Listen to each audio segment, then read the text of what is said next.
Oi, pessoal do oitavo ano, sejam bem-vindos à nossa aula de Geografia. Eu sou a professora Ravena Feitosa e a gente inicia agora o capítulo 4 do livro 2. A gente está encerrando o livro 2, encerrando o nosso semestre com um capítulo que é praticamente uma continuidade daquele capítulo 3, tá? A gente vai continuar estudando a África e os conflitos. Eu espero que todos vocês estejam muito bem acordados e atentos à nossa aula, certo? Vamos lá. Olhando aqui o mapa da África, geopolítica na África, permanências ou mudanças. Aqui a gente está enxergando, pessoal, em amarelo, a desnutrição crônica. E nesse bege, a gente está passando para vocês cinza também, né?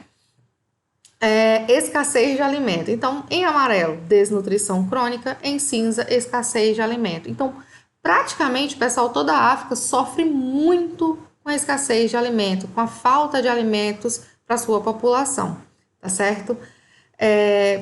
A gente vai enxergar aqui também que é principalmente essa parte de baixo aqui, conhecida como África subsaariana, tá bom? Que tem sofrido muito com isso aí, tá? Ó, essa região aqui do chifre da África, onde ocorre muita pirataria e por aí vai. Dê uma olhadinha aí nesse mapa do livro de vocês, tem o mesmo mapa aí para vocês, tá certo? A gente vai estudar terras em conflito e as duas Áfricas, tá bom? Terras em conflito. Primeira que a gente vai estudar é Angola, tá bom? A Guerra Civil Angolana tem raízes longínquas que estão no início da colonização portuguesa e posteriormente na Guerra Fria. Por muitos anos, vários grupos se formaram para lutar contra o colonialismo e posteriormente organizaram-se para disputar o poder, tá certo? Então, desde a colonização, né, desde esse princípio colonial aí que ocorreu em Angola, começaram os conflitos, né, se desenvolveram muito mais conflitos. A gente vai conhecer Angola um pouquinho, a história um pouquinho da Angola, os conflitos que lá aconteceram, tá bom? Lembrando que Angola é um dos países mais parecidos com o Brasil, é o país africano mais parecido com o Brasil. De lá para cá foram trazidas diversas pessoas, muitas pessoas, tá? Para serem aqui escravizadas. Então a gente tem origem também no povo angolano, tá? A nossa miscigenação étnica brasileira tem origem em Angola também, de certa forma. Infelizmente, o nosso passado histórico é vergonhoso por conta da escravidão que ocorreu, né? E eles são o povo mais parecido com o Brasil, né? Com os brasileiros, certo? Bem, para esse início, a gente vai lembrar de duas coisas, vai conhecer duas coisas. Existiam dois partidos principais, tá?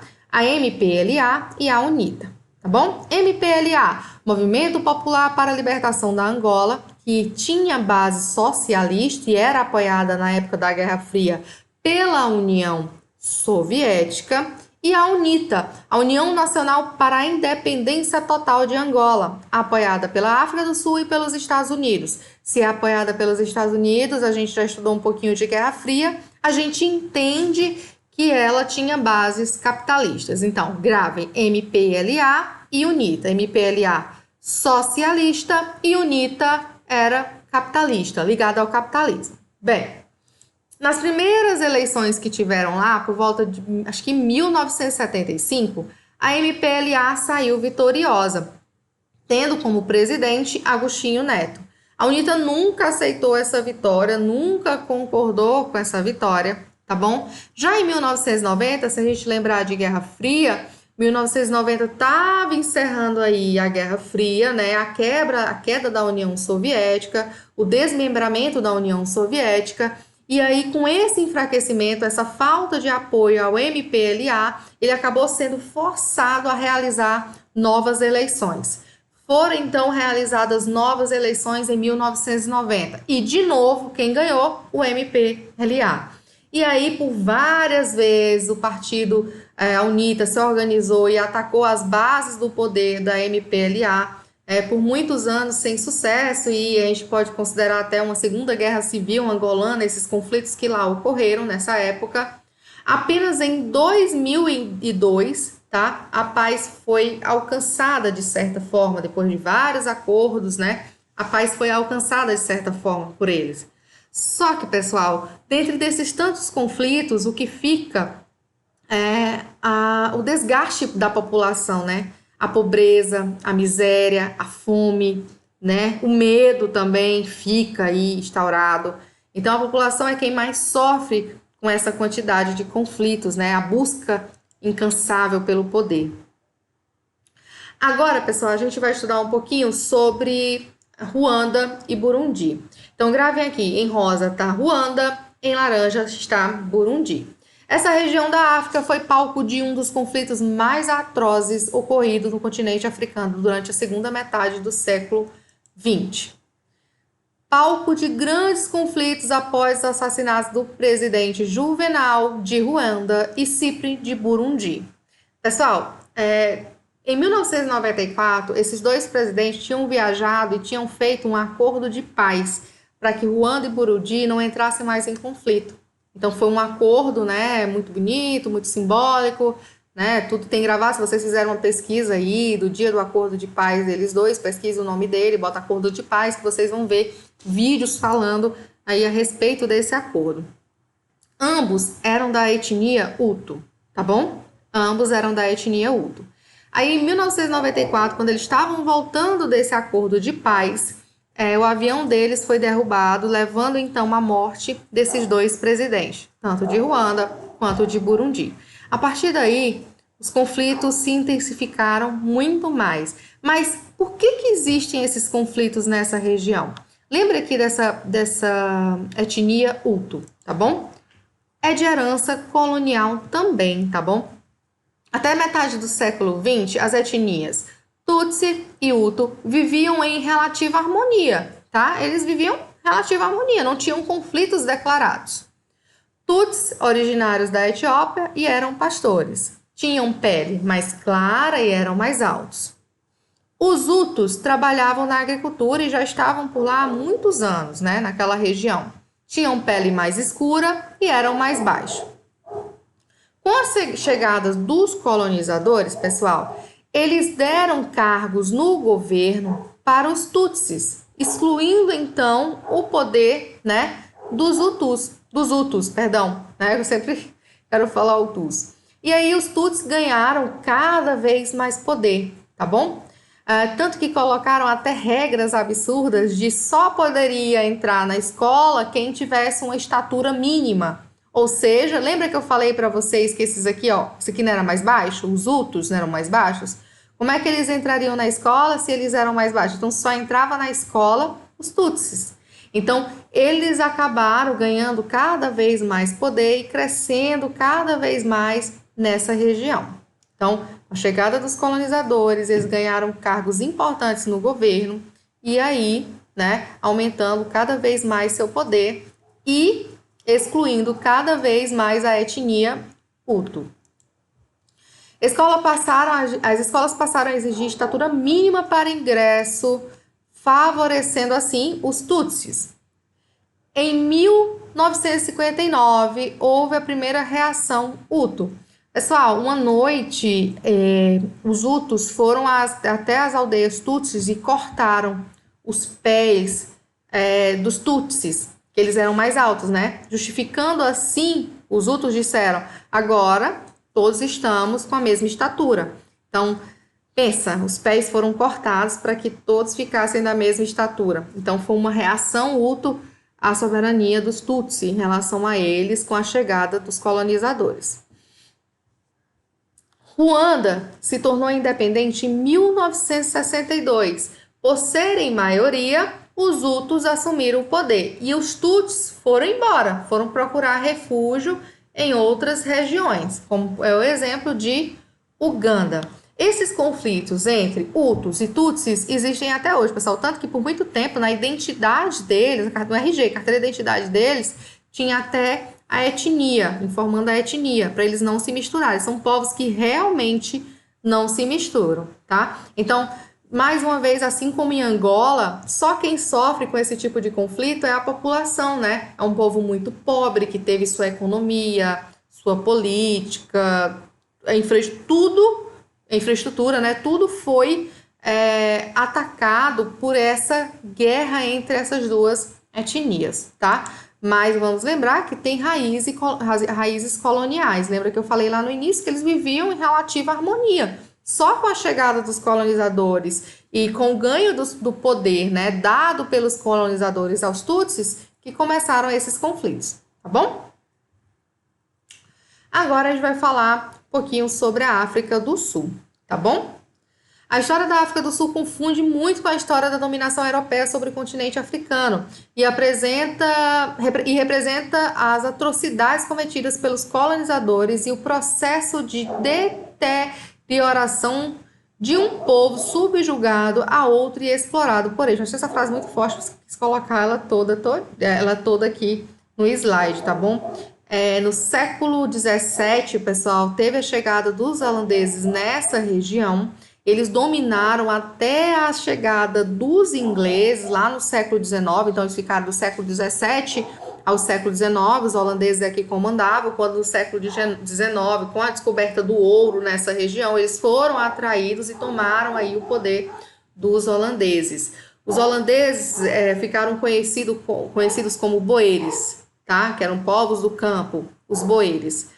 Então, ficavam nesse conflito entre ingleses e os boeres, que eram esses descendentes de holandeses, tá bom? Os boeres fundaram posteriormente as repúblicas e escravizaram o povo da etnia Zulu. Olha o que eles diziam, olha o que os holandeses diziam. Cabia, portanto, aos calvinistas, que eles eram calvinistas, esse latido foi aí na casa de vocês, tá bom? Foi aqui não. Cabia, portanto, aos calvinistas levar a civilização e a palavra de Deus aos povos pagãos, tá certo? Então, era de responsabilidade dele levar a civilização àquele povo que, segundo eles eram povos pagãos. Então, a dominação deles era justificada por meio de uma religião, né, da religião, completamente fajuta, né, estavam buscando riquezas, não civilizar, muito entre aspas, esse povo, tá certo? Eles utilizavam muitos textos bíblicos, tá, para justificar essa dominação. No século XX, os ingleses iniciaram a administração da colônia em parceria com os boeres, né? Então, no século XX, ela ficou um pouco enfraquecida, os ingleses ficaram um pouco enfraquecidos no final da Segunda Guerra e aí resolveram fazer esse acordo administrativo, né? O Partido Nacional rompeu com o Império Britânico, já enfraquecido aqui, e declarou independência, né? Então, aqui já expulsou aí o domínio inglês sobre as terras nessa região, na África do Sul, tá certo? Esse Partido Nacional, pessoal, ele é formado por descendentes de boeres, tá bom? Com base na ideia da inferioridade étnica da população local, solidificou-se a justificativa para a ação política do regime do apartheid, né? O apartheid assumiu forma legal apoiando-se na segregação racial de 3 maneiras diferentes. Então, o apartheid, acho que vocês já ouviram falar sobre o apartheid, é uma vergonha para a história do mundo que ele tem existido também, né? Tinha essas 3 bases do apartheid. Segregação política, os negros não tinham direito a voto. Eram maioria na região, mas não tinham direito a voto. E eram excluídos da participação política geral. Segregação geográfica, então existiam áreas para brancos e áreas para negros, certo? E segregação geopolítica, né? Então, eles fizeram várias atrocidades com os negros nessa época, que eram a maioria na região, tá bom? Para vocês entenderem um pouquinho melhor, eu vou colocar, para vocês não enjoarem tanto da minha voz ou vídeo de vocês, colocar um videozinho aqui para vocês compreenderem um pouquinho melhor do que se trata, certo? Durante anos, a África do Sul viveu sobre uma lei que literalmente autorizava o preconceito racial, retirando dos não-brancos os direitos básicos como a livre circulação e a posse de terras. Esse foi o cenário para o nascimento de uma das figuras mais importantes do século XX na luta pela igualdade e democracia. No vídeo de hoje, a Apartheid. a Lei da Segregação Racial.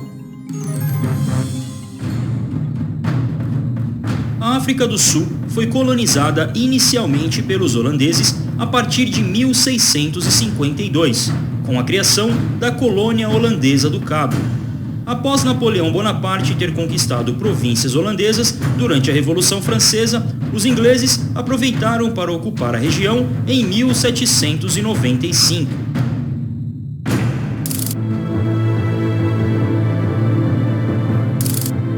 O conflito entre ingleses e holandeses pelo controle das minas de ouro e diamante se transformou em guerra a partir de 1899 e só acabou em 1902, com a vitória dos britânicos, que passaram a dominar a região. Com o domínio dos ingleses, todo o controle político foi dado aos brancos, e em 1910, o governo de Louis Botha adotou as primeiras leis de segregação racial. Em 1913, a Lei das Terras destinou mais de 90% das terras aos brancos e cerca de 7% aos negros.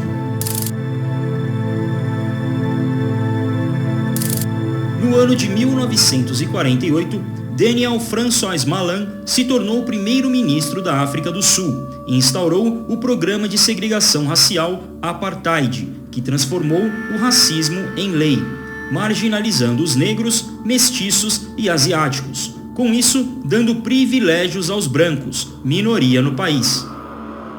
Em 1949, os casamentos mistos foram proibidos. Em 1950, ficou proibida a relação sexual entre brancos e negros, e a população passou a ser dividida por raça. Durante o apartheid, os negros tinham que circular pelas cidades com um passe e eram proibidos de frequentar locais determinados.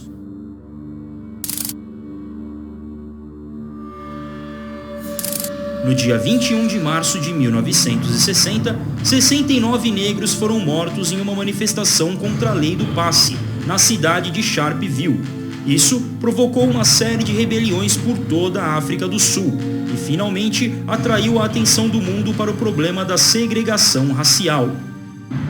Em 1973, o apartheid foi condenado na ONU e um ano depois, a África do Sul foi suspensa da Assembleia Geral. Mas pouca coisa mudou e em 1976, quase 600 manifestantes foram mortos e 13 mil foram presos num protesto pacífico em Soweto, subúrbio de Joanesburgo, o que foi um dos episódios mais sangrentos de todo o apartheid.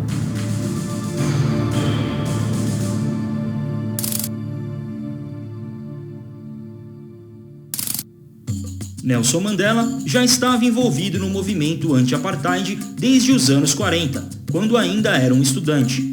Porém, ele começou a figurar como um dos grandes líderes do movimento em 1961, depois do massacre de Sharpeville, quando se tornou comandante do braço armado do Congresso Nacional Africano, um partido político que tinha como proposta lutar pelos menos favorecidos do país. Mandela viajou para a Etiópia e Marrocos, onde teve treinamento paramilitar, mas em 1962 foi preso e condenado em 1964 à prisão perpétua por sabotagem. O homem chamado de terrorista pelo governo era para as vítimas do apartheid o maior símbolo da luta anti-segregação na África do Sul. Durante os anos 70, ele recusou uma revisão de pena, permanecendo na cadeia.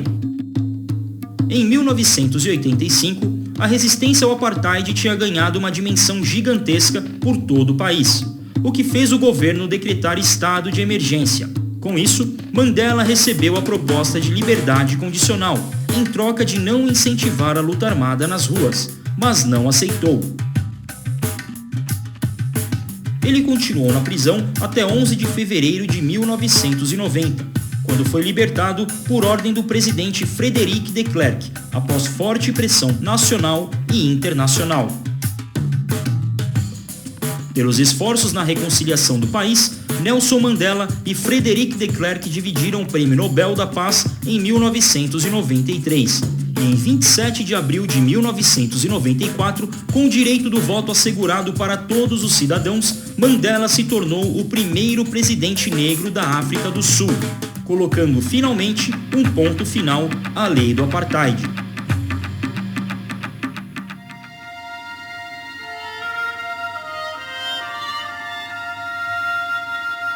Então, as duas Áfricas, o norte, né, da África e o sul da África, todo em rosa, né? O norte recebe o nome de África Islâmica, com grande influência do povo árabe, e ao sul do Saara, né, do deserto do Saara, recebe o nome de África Subsaariana, certo?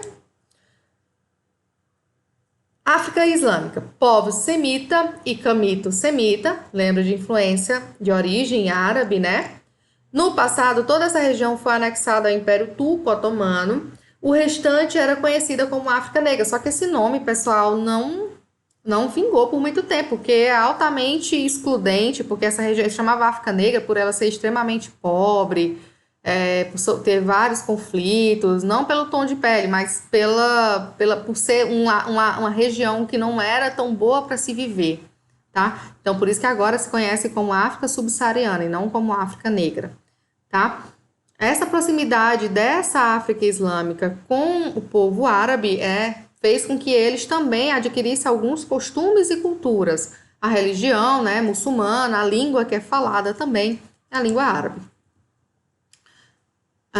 Como eu já disse, a África Negra, né, passou a se chamar África Subsaariana. Eles eram considerados, pessoal, não civilizados. É como se eles não tivessem acesso à civilização.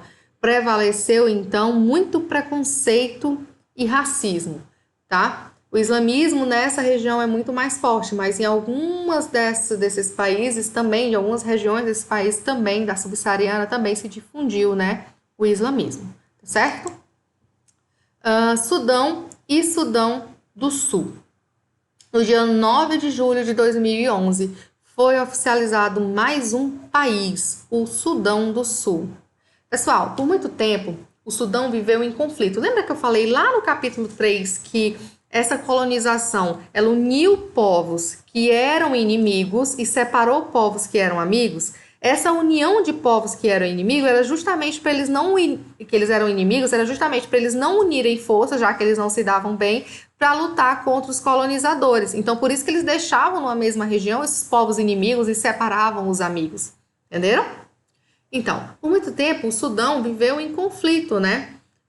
O norte tinha maioria islâmica e o sul era cristão, né? E viviam em eterno conflito.